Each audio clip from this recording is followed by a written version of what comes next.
Thank you for knowing that. It will kill. When I was in Fortune Fire, because of my military training, we had a kill test, right, in the kill house, carcass. Now, when we did a show, there's weapons to cut up meat and carcasses and everything else. So we call it the kill test. And if it's a pass or fail, I will say it will kill. The first season, I got so excited cutting something. It felt so good. I go, it will kill. And it stuck. My accent came out. So I tried to hide it. Next time I said, it will kill you. But people remembered that. It wasn't until the third season that I actually realized this is a family show. A lot of people watch it with their families and kids. I cannot glorify the kill. So I changed it to Keal, Keal, which means it will keep everyone alive. It's a more responsible way of saying the word. Hi, I'm Doug Marcaida. I'm the creator and writer of Lineage. You also may know me as a Fortune Fire judge, a Filipino martial artist, and you can find me at Facebook under Doug Marcaida, Instagram, same thing, and TikTok.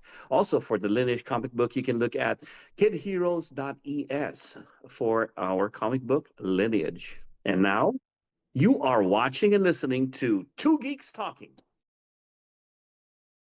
Good morning, afternoon, evening, everyone. Two Geeks Talking is an entertainment industry interview show where we interview the creative people from the comic, film, TV, movie, and video game industries. And of course, I'm your host, Kurt Sasso. Today's guest is someone whose life reads like a masterclass in transformation, a martial artist, edged weapons designer, a veteran, and now a storyteller.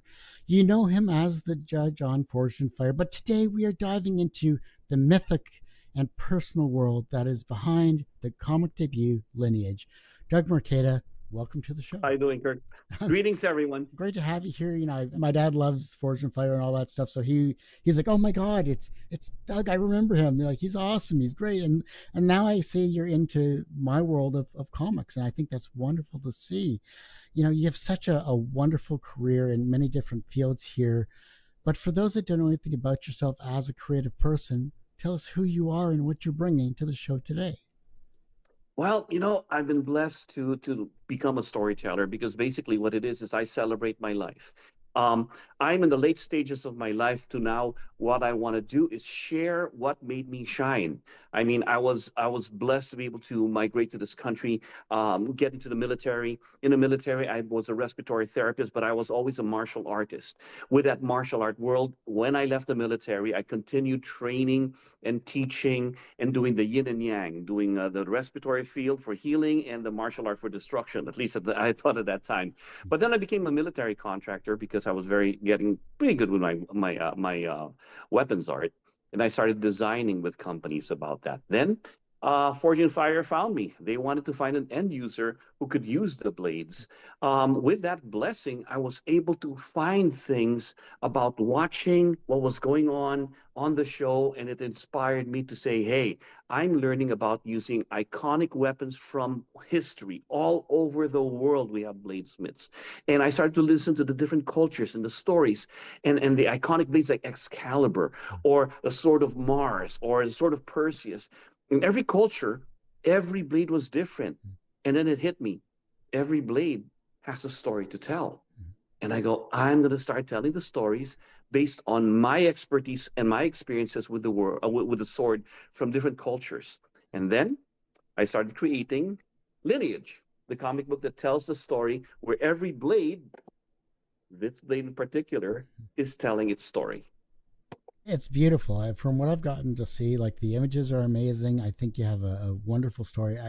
You're definitely a storyteller. I can tell that for sure with that wonderful introduction of yourself. And you've had such a wonderful life because you worked in the entertainment industry as well for Blade and a few other films as well too. So, I mean, I have so many questions to ask you here. I almost don't know where to start here. But let's dive into Lineage itself. What is the story behind Lineage? Because it's got to be a personal story. Yeah, it is. So the first series of Lineage, I wanted to go back to my own culture, I wanted to talk about something that I know. So I started off with the Filipino culture, where I learned my martial arts. Kali, Eskrima, Arnis are the arts that I've learned. Now, in my search for this in Southeast Asia, I also learned that in my culture, when we're talking about the knife is very spiritual. It's sacred in my country. There are so many superstitions of how the blade has a spirit living in it. or how there are magical powers that some of these blades do. It's not just limited to the Philippines, but also connected to the other arts I was doing with Southeast Asia, like Indonesia and Malaysia. So much superstition in there. And I wanted to capture that. But I wanted to relate it to something that I know. I'm known for the karambit, so that's a chosen blade for this. But there are many other blades that are part of this particular journey. Lineage one is called Brotherhood of the Blade. I wanted to put my Filipino martial art moves in there, but I also wanted to talk about my cultural roots, about family. This is a story about two brothers who have a history and a past. Now they're estranged when they're much older. And they are haunted by their past. The elder brother seems to always try to figure out, and he's having nightmares of being trained in a martial art with a particular blade. And all of a sudden, out of nowhere, a demon shows up and kills his father who was teaching them. But all out of that he inherited was a blade. That's all it was. Now they migrated to the US. Similar story. But over now, he's got so much nightmares about that. He doesn't want to remember. Now, his younger brother, who he was training with, he's trying to find out, wait a minute, I want to find out about the blade.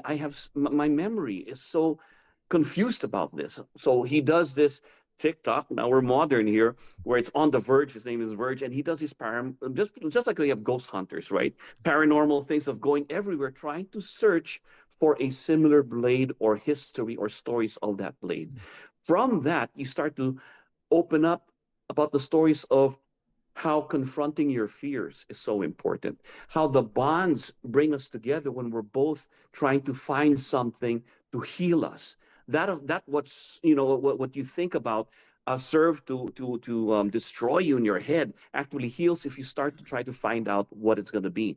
And then the story starts to evolve to where now they are finding some truths to what happened in the past, and now it's unopening and unearthing certain things that are not necessarily pleasant. But what happens then, because they face their fears, they actually meet up with these demonic things that turn out to be not so demonic after all. It's man-made because they confronted their fears. So the story goes. I was so lucky to get really great artists who truly, truly were able to tell the story in the artwork that they did. And I'm rambling on. I get so excited, I forget. I'm trying to tell the whole story in 1 second here, but I get excited about these things. But no, that's good, because you need passion when you're trying to self-promote your comic or whatever you're trying to promote, because that's the hardest part about being an independent creator, whether you're on a show or whether you're creating a comic book. If you don't promote what you're creating, then who's going to know about it? So I love that's what I that. found out, right? If I don't tell you my story, you won't know, because people go, yeah, I read it. Wait a minute, I never knew it was like that. You see, the difference about in my stories saga, why we call Lineage, you see the blade there? Mm-hmm. What people don't understand is a story about the brother and the cult that they're involved in and all this self-discovery. But in reality, it's the blade that's telling the story. You see, when I was in Fortune Fire, a lot of bladesmiths, after hammering the ore, trying to form their blade, they'd say, you know what, I'm going to let the steel tell me what it wants to take shape or what it wants to be. And we're laughing like, I have no skill. No, but that resonated with me. Let the steel tell it what wants to be. But as bladesmiths, eventually what they're going to do is they make their blade and they present it to the world. They give it away or they sell it or whatever. I wonder if the blade ever returns and says, hi, Dad, guess what happened? Or Mom, this is what happened. I was used for this. I was used for that, because the blade it tells a story, because everybody, like a blade can be used for combat in a weapons, right? It can be used to defend yourself. It can be used to destroy, but it also can be used to build, to cut rope, to cut your food and feed you and keep you alive. So it doesn't matter what's on your hands, it's what you do with it. So this blade in particular was a witness, and it's the storyteller. And there's one thing that's unique about it. It's got a mark. But you see, once we finish the 4 issues of this, the blade dies.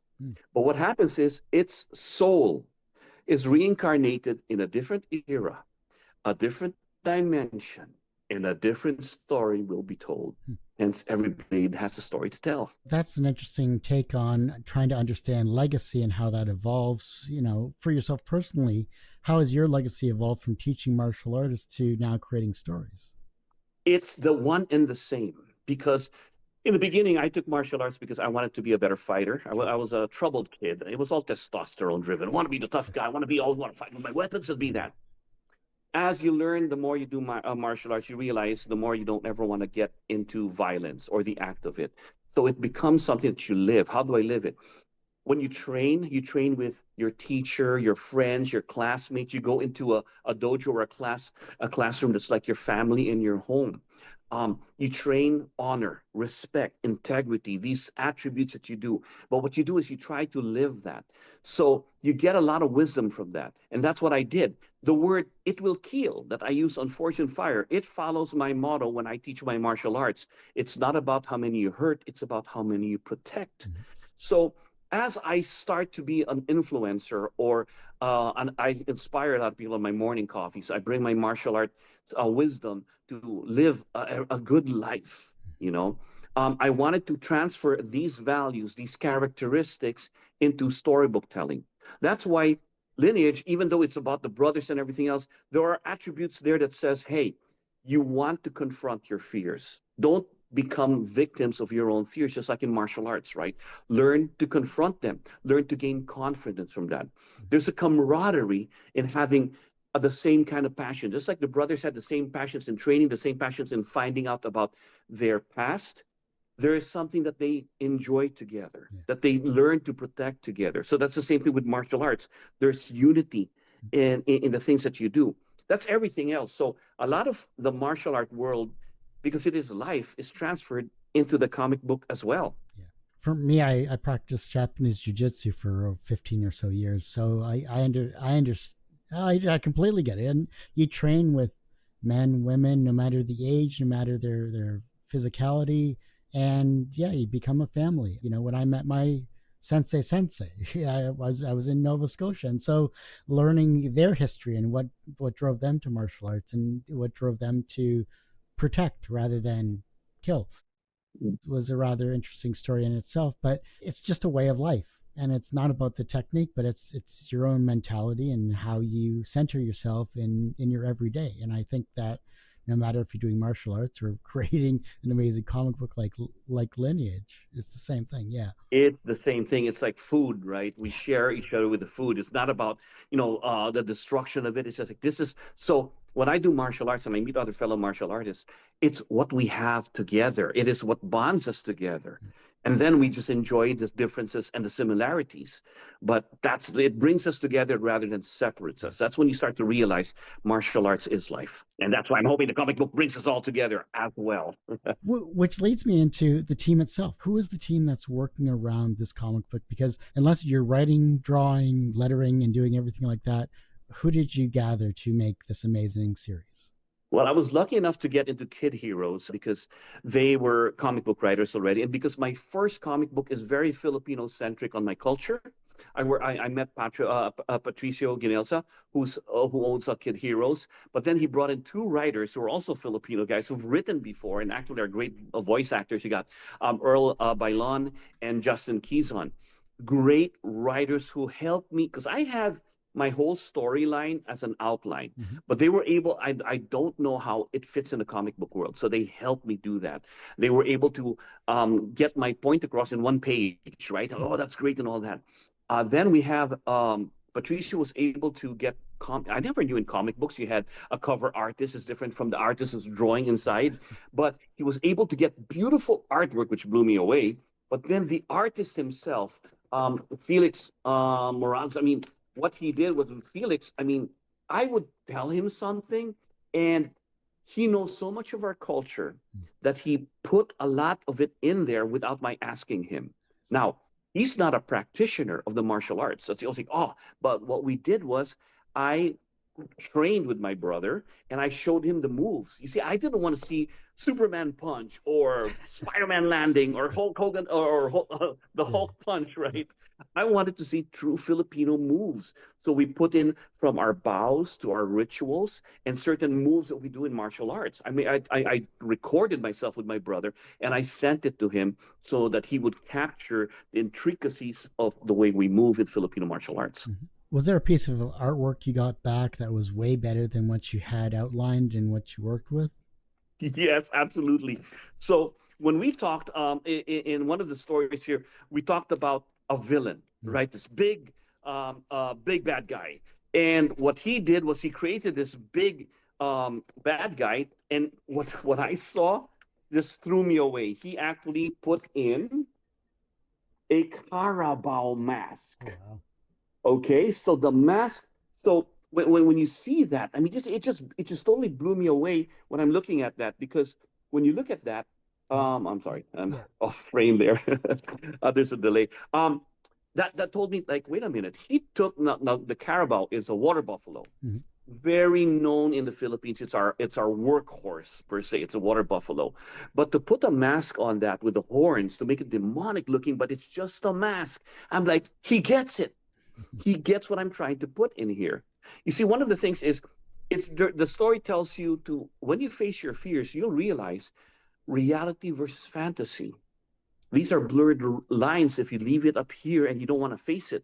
But when you face it, all of a sudden, oh, it's just a man with a mask. Mm. What happens now? So a lot of the stories of this, the way I wanted to write it is, it's not just about confronting your fears and the cult of and the life of a cultish group that deals with blades and animism and all these things, but also the idea that if you face your fears, you can find out more about yourself inwardly, but also science. There's a lot of superstitions out there that we forget. If you really put it to the test, it makes sense, Mm. but we're so afraid to face our fears. So we create all these monsters in our head. We're our own worst enemies, basically. Yeah, absolutely. And I want it to be a thriller, a who done it. Mm. You see, that's the way you look in the beginning. You think it's this, this, this. Oh, it's this.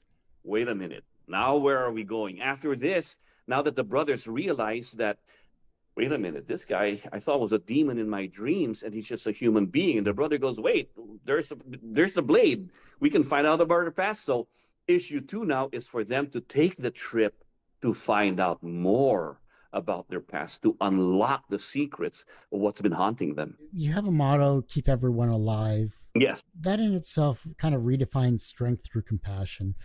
How? It does. Thank you for knowing that. It will kill. Now, remember, when I was in Fortune Fire, because of my military training, we had a kill test, right, in the kill house. So Mhm. carcasses. Now, when we did a show, they had that particular, because weapons to cut up meat and carcasses and everything else. So we call it the kill test. And if it's a pass or fail, I will say it will kill. But then the first season, I got so excited cutting something. It felt so good. I go to kill, and it stuck. And my accent came out. Mm. So I tried to hide it. Next time I said, it'll kill you. But people remembered that. And it wasn't until the third season that I actually realized this is a family show. Mm. A lot of people watch it with their families and kids. I cannot glorify the kill. So I changed it to kill, sounding like that, Keal, which means it will keep everyone alive. It's a more responsible way of, saying the word. And it's easier on subtitles too. So Yeah. you won't get flagged Oh, on I was YouTube. shocked when I started saying, "Oh my God!" They started actually spelling it Oh. Keal, which surprised me. Like, look, guys, I know how to spell kill, but I'll go with that. So finally, when they started putting that on the subtitles, because it's all over the world, right? Sure. We've done 10 seasons over 11 years of filming this, and it's in different languages. But when they put the English subtitles, I watch and they go, "No, they've changed that too." Follow up part of that question was, how does that belief echo within the morality of lineage? The way it's connected, because it's part of my background, there's a right and wrong thing here, right? That we're trying to face. One of the brothers wants to maintain that, where one falls into the dark side, Mm. and he's trying to save his brother. But there is always a right or wrong. But then you'll also have to start to realize, just because we think it's wrong in our eyes, the minute you put yourself in somebody else's shoes, you might say, "Oh, now I get it. I probably do the same." People don't get that, and that's one of the things. My first time in San Diego, so was in San Diego Comic Con when we released the idea of this. I saw cosplay face to face. I was shocked. Number one, the passion involved in people creating their own costumes and wanting to tell their story. When we were there, it was sunny and hot in the, Yeah. like 80 degrees, and they're wearing this leather suit all day. that means they really love wearing this. And they're so proud to share it. So that is part of what I'm looking at to transform and talk about that part in the rest of the Lineage book one of Brotherhood of the Blade, because they're wearing a mask. So what is the cult of cosplay? I delved into the psychology of this, and we transformed and put it in for issue two, rather issue three, where we really talk about the cult, because I am familiar of the cult, a lot of cults of the blade. It's all about destruction and everything else. But in a world of superstition and everything else, it was only linked to that. But then I go, no, because there is the wearing of the mask. How does that transform one person? Yeah. That's what we're going to be talking about in the series. With the Kickstarter campaign that's currently ongoing, I always say it's a marathon, not a sprint. So if you've never done a Kickstarter campaign before, it is a very long process for 30 days. Or for you to stay energized, and you're a very energetic person, which I find wonderful. How are you going to maintain your energy throughout this entire process while you're trying to not only promote this, but also get backers? One thing, I share myself. I share my ideas, my following. My followers know what I'm all about. I'm a knife designer. I've designed for K-Bar, for Fox Knives Italy, so many blades around. What I do with this also is I created the idea of having a real karambit. So this is the Marcado that stars and is part of Lineage, the first one. Now, every blade has a story to tell. I am also introducing another design of mine. This guy is making an appearance in issue two. That's being wielded by part of the cult. This is my Kali Hawk, right? And it's a design that is going to be used by special forces, and it's all based on function and the way, and it's also very much inspired by an episode we did on Fortune Fire that really, really performed. That's part of it. So these things that I'm trying to share with people is not only if you back us up, will you get the Marcado, that's a functional karambit, you're going to get also the replica of a shiny aluminum version. There is a tactical version. So I'm bringing the knife world into the comic book world. But then if they don't really like the knives, we got the pendants that we also do, because, and you know, who doesn't need something to cut open boxes with your teeth? Not a good idea. Have something to use for that, right? And of course, the trainers. I will be teaching this in seminars again. So part of backing the second one is I don't ask for anything that I can't give back to you. Most of them would just back up my stories and everything else and thank you. No, you get this, you get a part of me. You'll get these other items too, because I want you to be part of this, part of my story. And it's going to grow. We're going to create a community, or you know, that people will come in and go, as you become fans of this, let's see where we go with this. Nice. I want you to be involved. I don't want you to just be a reader. I don't understand the comic book world as much, because growing up in the Philippines, I couldn't afford a comic book. Sure. I watched comic books through my friends who had them. Now, they were able to buy issues back to back and everything else. I would just jump in and look at the artwork, right? And then who knows when I'll ever see one again. Sure. Now, much older, I can afford to be part of this. I'm starting to appreciate what's involved in this. But I didn't realize, oh, they're all connected. There's a series of comic books here. Mm-hmm. Well, then let's create that community. But I want everyone to be involved. It's not just looking at this, but actually owning and being a part of it. Now it's meaningful. You know, my journeys in creating stories is that it's got to make sense. You have to be able to understand what it is I'm talking about. So be part of it. Because you've had so many different careers and such a wonderful life so far, and I'm sure it's going to be wonderful in the future as well, too. When you were outlining this and when you were working with such an amazing team here, what did Lineage reveal about yourself as a person? That I am overly passionate and I can never say no to myself. I keep on running and running and running and running. This was originally meant to be a TV show. When I was filming Fortune Fire, I was talking to a producer and we came up with this idea. I was telling him about Fortune. Well, because I'm saying, you know what? We see so many weapons. Every blade has a story to tell, and we did that. Well, unfortunately, when COVID hit and everything else, that producer left the show and he's doing a different career field now. Then I said, well, you know what? I don't want to miss this opportunity. Let's put it in print. But what has this told me about myself? If I can if I can inspire people, because I've been inspiring people through my martial arts. I've been inspiring them through my more motivational talks. I've been inspiring them through my designs and learning how to use it with responsibility Mhm. and doing it in the right way. Like this is all art form, unless you're in the military law enforcement, it's a different use. Let's enjoy that art form. This is my passion. And now I get to tell a story. Let's talk about all this. It's one thing where I can talk about it on social media. It's another thing when I leave a piece of myself in print. And that to me is meaningful, right? That somehow, some way, my words will remain there in print and people can enjoy it and see what we've come up with. When you were writing this, though, did the stories push you emotionally more than you expected? Oh, I couldn't stop dreaming about them.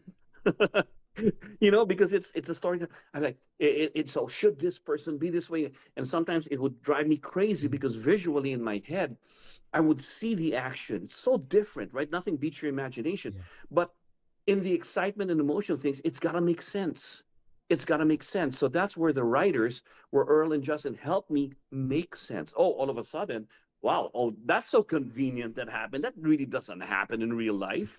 I'm like, you're right. So how help me be able to make it plausible?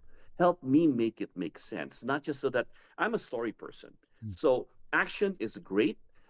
There's so many action movies out there where the story sucked, so it just ruined the whole movie for me because I'm a movie buff. Yeah. But when there's a story and it will that can happen. Oh, I see how that happens. I'm moved along with it. It's very meaningful. And the Uh, same thing with comic books now. is there a comic book or a series that you've now that you have adult money you've picked up and you started reading through and like, oh yeah, this is something I've always wanted to read? Not just well, okay. Well, unfortunately, I'd say because I'm a movie buff, more of Sure. Yeah. the movies that have been patterned from comic books in the comic series. I just started this. It's only been a year that I've been doing this, but I've started to pick up. And usually, I want to look for ones that are on the movies already, so I can compare. Okay. I know Highlander is getting a remake after 40 some odd years. I'm really looking forward to that because that's what kind of got me into martial arts. So I was like, okay, I'm not immortal, but this looked cool. So But the passion in the story is exactly the yeah. same thing.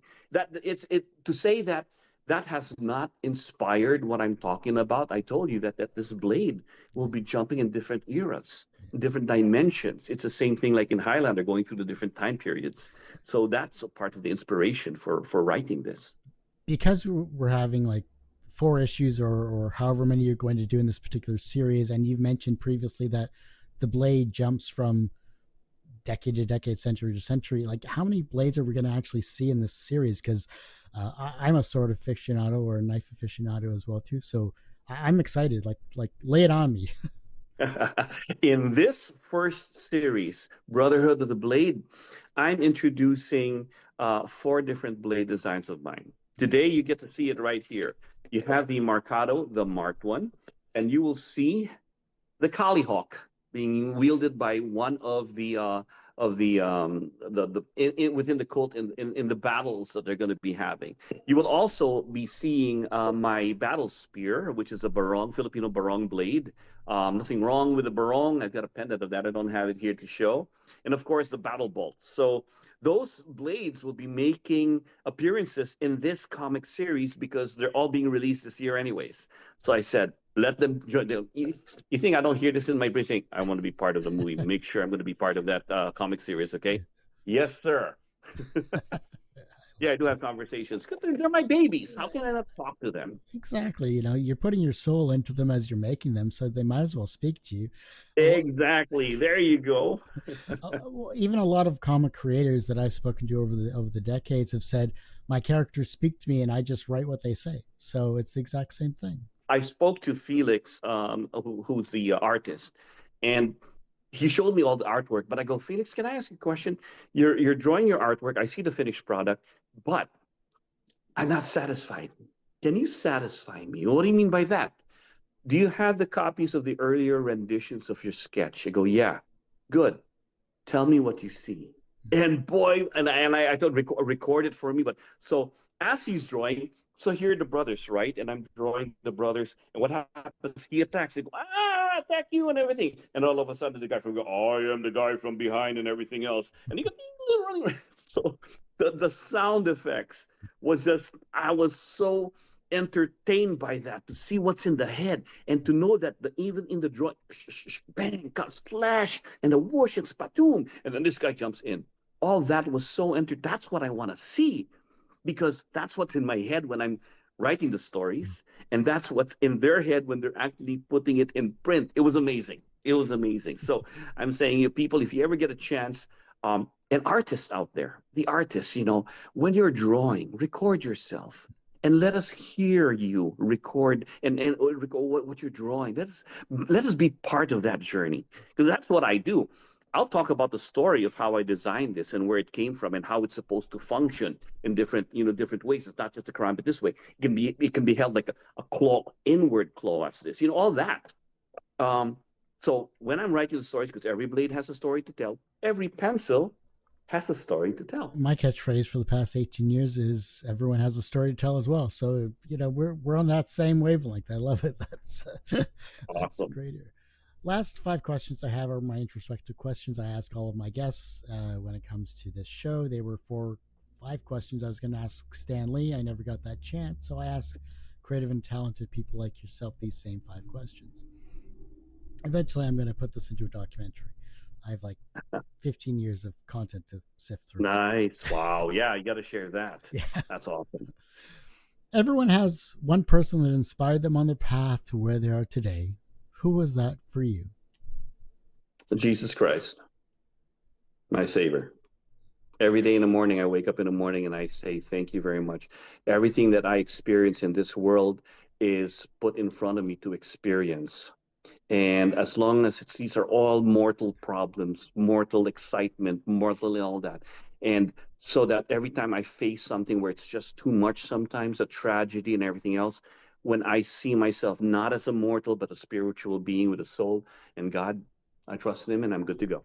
From a professional standpoint, you have done so much in your career, from the entertainment industry to Forged in Fire to now creating an amazing comic series with Lineage. So from a professional standpoint, you are a success. Do you consider yourself personally successful?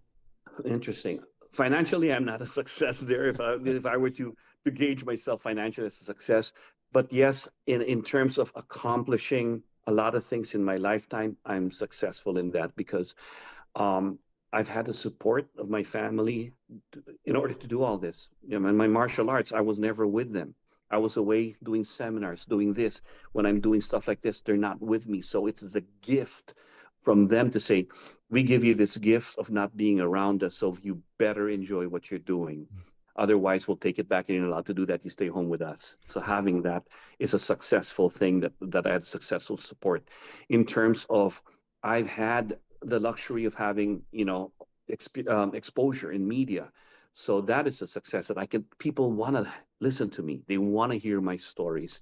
And who else doesn't want that kind of validation? Even in my designs and everything, so I get to do that. So yes, I would say I am successful, because I could pass any day, and time, you don't know, your time is limited. You never know when you're going to go. But I'll be happy to say, yeah, I lived a good life, and I've been able to give back. And with that, and finding my creator and saying thank you, I've got nothing to complain about. So yes, I would say I am a success in that term. The reverse of success is failure. How do you deal with your failures? Interesting. So my failures are just there to make me stronger. They're not failures, they're lessons. Even if they hurt. That's why, as a father, when I try to shield my sons or my students or my followers from saying, no, I don't want you to do that, learn from my mistakes and everything else, I go, well, Doug, how did you learn your mistakes? The hard way. I had to go through them, and I lived through them. And that's why I'm stronger for it. We're all survivors.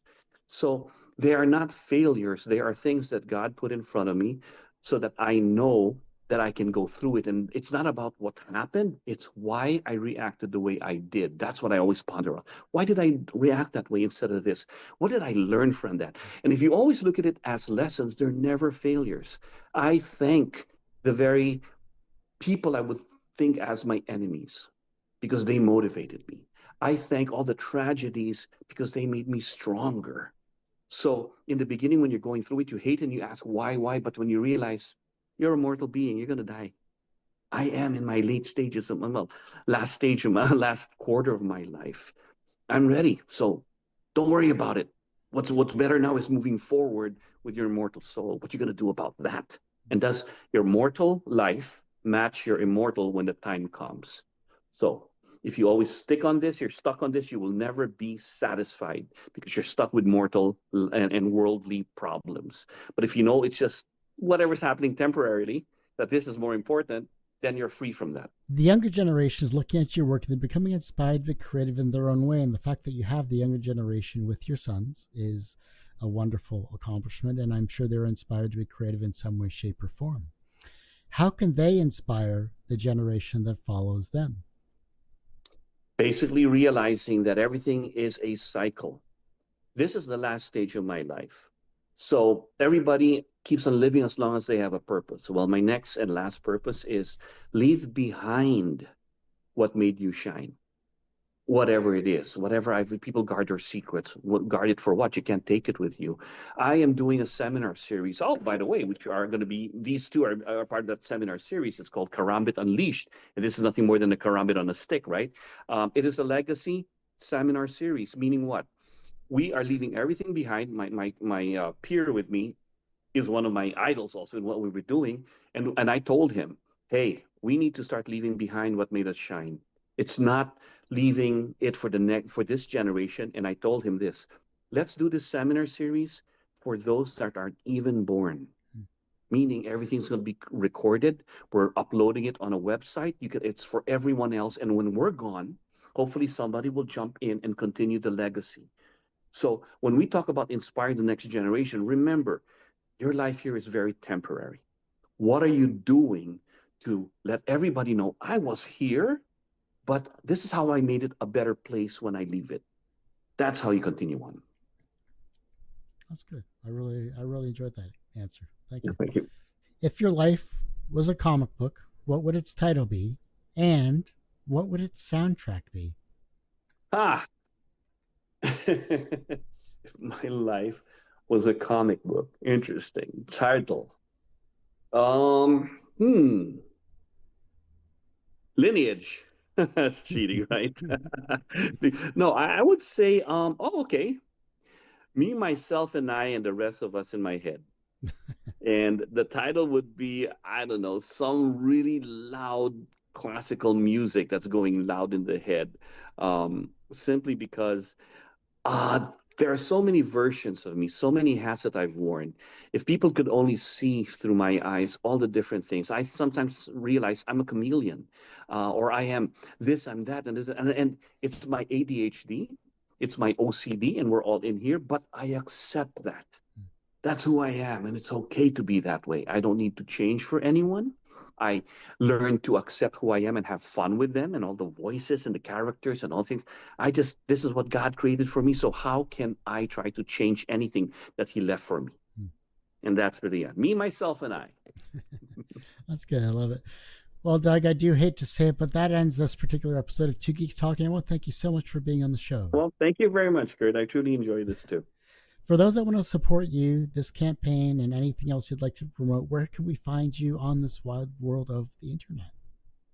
On the internet, well, I'm on Facebook under Doug Marcaida, TikTok under Doug Marcaida, Instagram under Doug Marcaida, and kidheroes.es is the website where we're going to be launching our Kickstarter. Be part of that and get all these other versions of the ones who's telling the story to be part of whatever you do. If you support us, we want to support you too, and also get to be part of this whole adventure that we have. Well, like I said, that ends this particular episode of Two Geeks Talking. You can, of course, find this interview and 1,200 plus others on our YouTube channel, youtube.com/TGT Media. The podcast, search Two Geeks Talking. That's TWO Geeks Talking, wherever you get your podcasts. And as I say every week, everyone has a story to tell. It's up to me to help bring that out. Thanks for listening and watching on Two Geeks Talking.